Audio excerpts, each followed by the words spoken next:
안녕하세요. 오늘은 싱글에 대한 하나님의 생각이란 제목으로 본문 이사야 53장 8절에서 10절, 54장 1절, 56장 3절에서 5절 말씀 중심으로 살펴보고자 합니다. 이 땅에서 사는 모든 사람은 고난의 종을 통해 새 생명을 얻습니다. 특히 독신들은 고난의 종을 통해 더 큰 은혜를 누리게 됩니다. 오늘 본문을 통해 하나님께서 독신에 대해서 어떻게 생각하는지 한번 같이 나누어 보고자 합니다. 본문에 등장하는 인물들은 이사야 53장의 고난의 종과 54장 잉태하지 못하는 여인, 그리고 56장 고자입니다. 고자란 용어를 표현하기가 좀 불편하긴 한데 그래도 성경에서 사용하는 언어이기 때문에 그대로 사용하도록 하겠습니다. 먼저 고난의 종에 대하여 살펴보겠습니다. 그는 특별한 인물로서 2절에 마른 땅에서 나온 뿌리 같아서라는 표현대로 그는 비가 거의 내리지 않는 불모지 사막 땅, 곧 생명의 존재가 불가능한 마른 땅에서 뿌리 내린 나무와 같은 존재입니다. 고난의 종이란 그의 별명은 그의 삶의 생명의 위협을 받는 극한 상황에 처할 것을 암시합니다. 그런데 놀랍게도 그 마른 땅이 하나님의 은혜로 샘의 근원이 됩니다.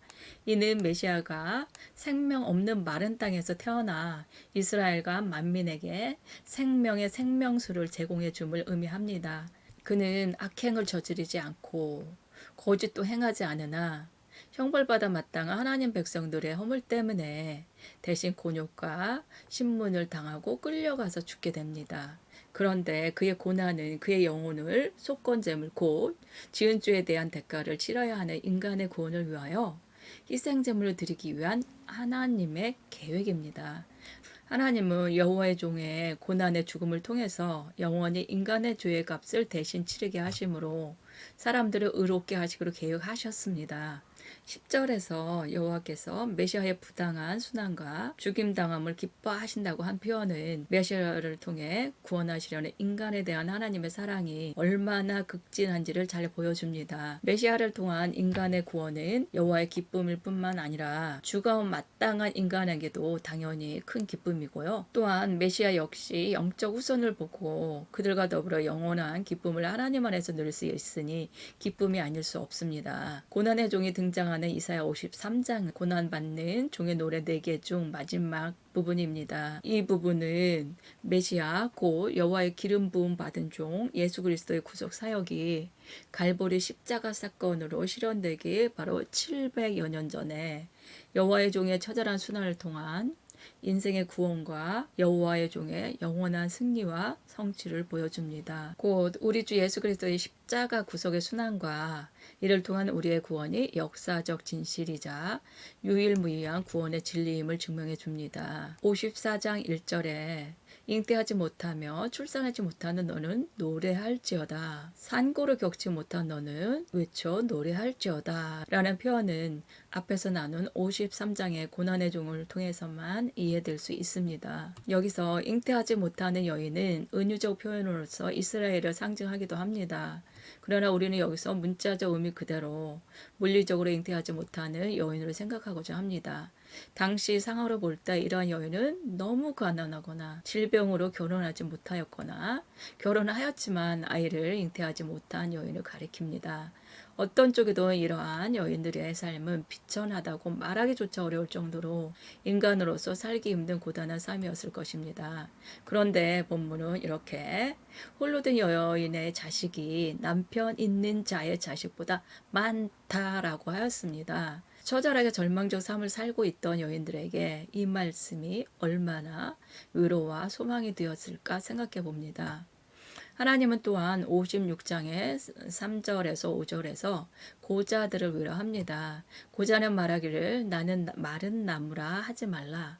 나의 안식을 지키며 내가 기뻐하는 일을 선택하며 나의 언약을 굳게 잡는 고자들에게는 내가 내 집에서 내 성 안에서 아들이나 딸보다 나은 기념물과 이름을 그들에게 주며 영원한 이름을 주어 끊어지지 아니하게 할 것이라 라고 여호와께서 말씀하셨습니다. 그들은 성전 출입이 금지되고 율법에 의해 언약 공동체에서 배제된 사람들이었습니다. 그런데 그들을 향해 하나님께서 자녀의 아버지가 될 수 없는 무능을 의미하는 나는 말은 나무라는 말을 하지 말라고 하시며 처절한 절망 속에서 변두리 인생을 사는 그들에게 새 성전의 문이 열릴 것이라고 예고하셨습니다. 즉 자녀를 갖지 못하는 그들에게 자녀보다 더 나은 것을 주시겠다고 약속하셨습니다. 그들의 부족과 필요와 소원을 다 아시는 하나님께서 그들이 소원하고 필요로 하며 원하는 것보다 더 좋은 것으로 영원히 주시겠다고 약속하셨습니다. 잉태하지 못하는 여인과 고자는 하나님께서 자신들을 버리시고 심지어 저주하셨다고 생각했을 것입니다. 세상의 모든 사람이 자신들을 향해 손가락질하며 질타했을 때 그들은 자신 속으로 더 깊이 숨어 들어가 날마다 죽고 싶다고 부르짖었을 것입니다. 그런데 하나님은 그들이 하나님을 찾아오기를 기다리고 계셨습니다. 하나님은 나의 안식일을 지키며 내가 기뻐하는 일을 선택하며 나의 언약을 굳게 잡는 그들에게 복을 주시겠다고 말씀하시고 그들이 그렇게 하기를 기다리고 계셨던 것입니다. 하나님께서 고난의 종을 통해 그들에게 아무리 좋은 것을 주시려고 할지라도 그들이 하나님을 찾지 않으면 안타깝게도 그들은 어떤 복도 누리지 못하며 그대로 절망적이고 비참한 삶을 살아야 합니다. 그러나 그리스도의 대속의 결과로 본질상 가족이나 자손과 관련 없는 그들이 하나님의 말씀에 순종하기만 하면 그들은 무한히 많은 후손을 얻게 됩니다. 즉 그들은 예수님을 통한 새로운 복이 실현됨을 몸소 체험하면서 그 충만한 복을 누릴 수 있습니다. 이 복은 혈육에 의해서가 아니라 믿음으로 말미암아 그리스도 안에서 하나님이 약속하신 언약의 복입니다. 오늘날 잉태하지 못한 여인과 고자는 어떤 사람들일까요? 구약과 신약의 관점에서 독신을 비교하면 구약시대 독신은 고자처럼 번식하지 못하고 정상적이지 않은 미천하고 탐탁지 못한 존재였습니다. 이와 달리 신약시대 독신은 마치 내시들이 왕을 섬기는 데 전념하였듯이 영적 가정을 위해 전념할 수 있는 존재로 이해되었습니다. 구약시대는 육신의 자손이 필수였으나 신약시대는 예수님의 대리 희생을 통해 영적 자손을 낳을 수 있게 되었습니다. 즉 고난의 종으로 오신 예수님의 삶은 천국을 위하여 스스로 고자된 사람들에게 하나님 나라의 일에 전념하는 하나의 모형으로 나타났습니다. 이러한 의미에서 독신은 선택된 사람들에게 주시는 하나님의 은사입니다. 하나님은 물리적 자녀를 가질 수 없고 미래에 대한 소망이 없는 곧 자녀가 없는 소외된 독신을 영적 차원에서 돌보셔서 그들로 하여 영적인 회복을 누리게 하십니다. 본문이 독신과 관련하여 오늘의 교회에 주는 메시지는 무엇일까요? 이와 관련하여 신학자 데닐 렉은 독신은 하나님 백성의 일원이 되는 길이 육신의 가족관계가 아니라 영적 중생임을 생기시켜 준다고 말합니다. 그는 현재 교회의 독신자들과 기혼자들이 공존하는 것은 교회가 중간 시대를 지나고 있는 증거라고 합니다. 그리고 교회가 여전히 현세에 속해 있기에 결혼한 사람들도 필요하지만 독신자들의 존재는 영적 시대가 그리스도 안에서 이미 도래했으며 임박한 완성을 기다리고 있음을 상기시켜 준다고 주장합니다. 그의 주장에 따르면 교회는 이 두 가지 영적 실제로 인식하고 실천하는 공동체적 신앙생활을 장려할 책임이 있습니다.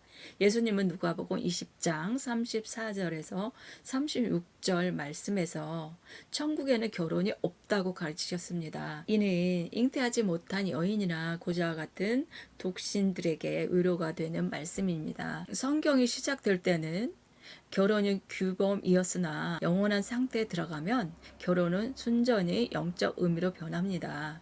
이러한 의미에서 독신은 선택된 사람들에게 주시는 하나님의 특별한 은사입니다. 하나님은 물리적으로 자녀를 가질 수 없고 미래에 대한 소망이 없는 소외된 독신을 영적 차원에서 돌보셔서 영적인 회복을 누리게 하십니다. 이는 독신이 영적 돌봄의 대상임을 의미합니다. 여기서 사회적 약자인 독신에 대한 하나님의 돌봄과 은혜를 나누고자 합니다.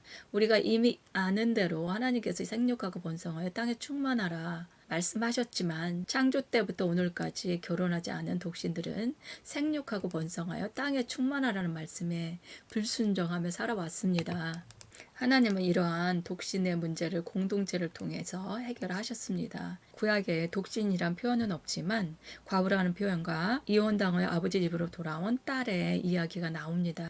창세기 38장에 유다의 며느리 다말도 이처럼 시아버지 유다에 의해서 쫓겨나서 친정으로 가야만 했습니다. 이들은 사회적 약자로서 가족과 지역 공동체나 신앙 공동체의 돌봄을 받아야 하는 대상이었습니다. 구약과 신약시대 독신들은 사회에 가장 소외된 곳, 변들이 어두침에서 공동체 돌봄과 관심을 바라보며 근근히 생명을 유지하던 비주류의 사람들이었습니다. 그들 중에는 남편을 잃고 어쩔 수 없이 홀로 살아야 하는 과부들과 신체적 결함으로 결혼할 수 없던 독신들, 그리고 하나님께 충성하고자 개인의 즐거움을 완전히 포기하고 가진 핍박을 다 견디며 하나님을 붙잡고 그 안에서 기쁨을 찾고 만족을 누렸던 예레미야와 엘리야와 같은 신앙인들이 있었습니다. 성경이 언급하는 대표적인 독신인 과부와 관련된 성경 구절을 찾아보면 하나님께서 독신에 대하여 어떻게 생각하시고 그들의 삶에 어떻게 개입하시는지 알 수 있습니다. 소유계층과 약자의 대명사와 같은 과부를 돌보시는 하나님의 성품을 통해 하나님의 약자들에 대한 진실한 사랑을 알 수 있습니다. 성경의 관점에서 과부는 돌봄의 대상이므로 성경은 공동체를 향하여 그들을 억울하게 하거나 압제하거나 해롭게 하지 말며 그들을 빈손으로 돌려보내지 말며 과부의 옷을 전당 잡지 말며 과부를 변호하고 잘 인도하며 먹을 것을 주며 절기에 함께 즐거워하며 추수 때 밭에 그들을 위하여 남겨두라고 합니다. 이처럼 하나님은 공동체를 통하여 약한 지체들을 구체적으로 세심하게 돌보도록 하십니다. 그리고 과부들을 위로하셔서 직접 그들에게 두려워하지 말라. 네가 수치를 당하지 아니하리라. 놀라지 말라. 네가 부끄러움을 보지 아니하리라. 과부 때의 치욕을 기억하며 없으리니 하나님을 의지하며 하나님께 소망을 두어 주야로 항상 간구와 기도하라 라고 하시며 돌봐 주실 것을 약속하셨습니다. 예수님 또한 과부들을 보시며 불쌍히 여기시며 위로하시고 가난한 과부의 헌금을 칭찬하셨습니다. 성경은 이처럼 과부는 어느 시대든 연약한 존재이므로 공동체로 하여 과부의 삶을 보살피도록 방법을 제시합니다. 성경은 또한 과부 자신에게는 두려워하거나 부끄러워하지 말고 하나님께 소망을 두고 하나님을 의지하여 항상 기도하라고 당부합니다. 우리는 아마 대부분 영적으로 잉태하지 못하는 여인과 고자 같은 사람일 것입니다. 어쩌면 실제로 그럴지도 모릅니다. 그렇다고 할지라도 오늘 말씀은 우리에게 아무것도 두려워하지 말고 어떤 이유로도 부끄러워하지 말고 하나님께 소망이 있으니 하나님을 의지하여 항상 기도하라고 합니다. 고난의 종, 곧 메시아 우리 주 예수 그리스도의 삶은 우리 삶의 모형입니다. 곧 예수 그리스도의 삶을 통해 우리 삶이 어떠해야 할지 분명하게 판단하고 결정해야 합니다. 이 땅에 살면서 우리가 해야 할 것 중에 가장 중요한 것이 무엇인지 깨닫고 그것을 항상 가장 먼저 해야 합니다. 그 순서가 바뀌면 모든 것이 엉망이 됩니다. 다시 순서를 바꾸려면 엄청난 대가를 치러야 하거나 결국 바꿀 수 없을지도 모릅니다. 지금 늦었다고 생각될지라도 그리고 그것이 고난일지라도 또는 죽음일지라도 하나님께 소망을 두고 삶의 순위를 정해야 합니다. 하나님은 항상 우리를 아시고 우리를 생각하시기에 우리가 원하는 것, 필요로 하는 것보다 더 좋은 곳으로, 아니 하나님 나라에서 가장 좋은 곳으로 주십니다. 우리의 모형이 되시는 예수님께서 사신 것처럼 우리도 하나님에 대한 절대적 믿음으로 오늘 이 땅의 것들 때문에 힘들어하거나 마음 상하지 말고 두려움과 염려, 근심 걱정으로 몸을 상하게 하지도 말고 영원한 천국의 기쁨을 위하여 소망을 품고 살아야 합니다. 기도하겠습니다. 고난의 종을 통해 세상에 소망을 둘 수 없는 이들에게 소망을 주신 아버지, 아버지의 돌보심으로 자격 없는 우리가 충만한 은혜를 누리고 삽니다. 우리만 이기적으로 하나님께서 주신 은혜를 누리지 않고 우리의 모델이신 예수님께서 그렇게 하신 것처럼 우리의 유익이 아니라 하나님 나라의 유익을 위하여 기쁨 가운데 살게 하옵소서. 예수님께서 자기 죽음을 염두에 두시고 한 알의 밀이 땅에 떨어져 죽지 아니하면 한 알 그대로 있고 죽으면 많은 열매를 맺는다고 말씀하셨습니다. 우리 싱글의 삶이 단순한 자기 생명 유지하기 위한 삶이 아니라 예수님처럼 생명을 살리는 삶이 되게 하옵소서. 예수님의 이름으로 기도합니다. 아멘. 혹시 개인적으로 신앙 상담을 원하시는 분은 이메일 주소로 연락 주시기 바랍니다. 오늘도 함께 해주셔서 감사합니다. 좋은 하루 되세요.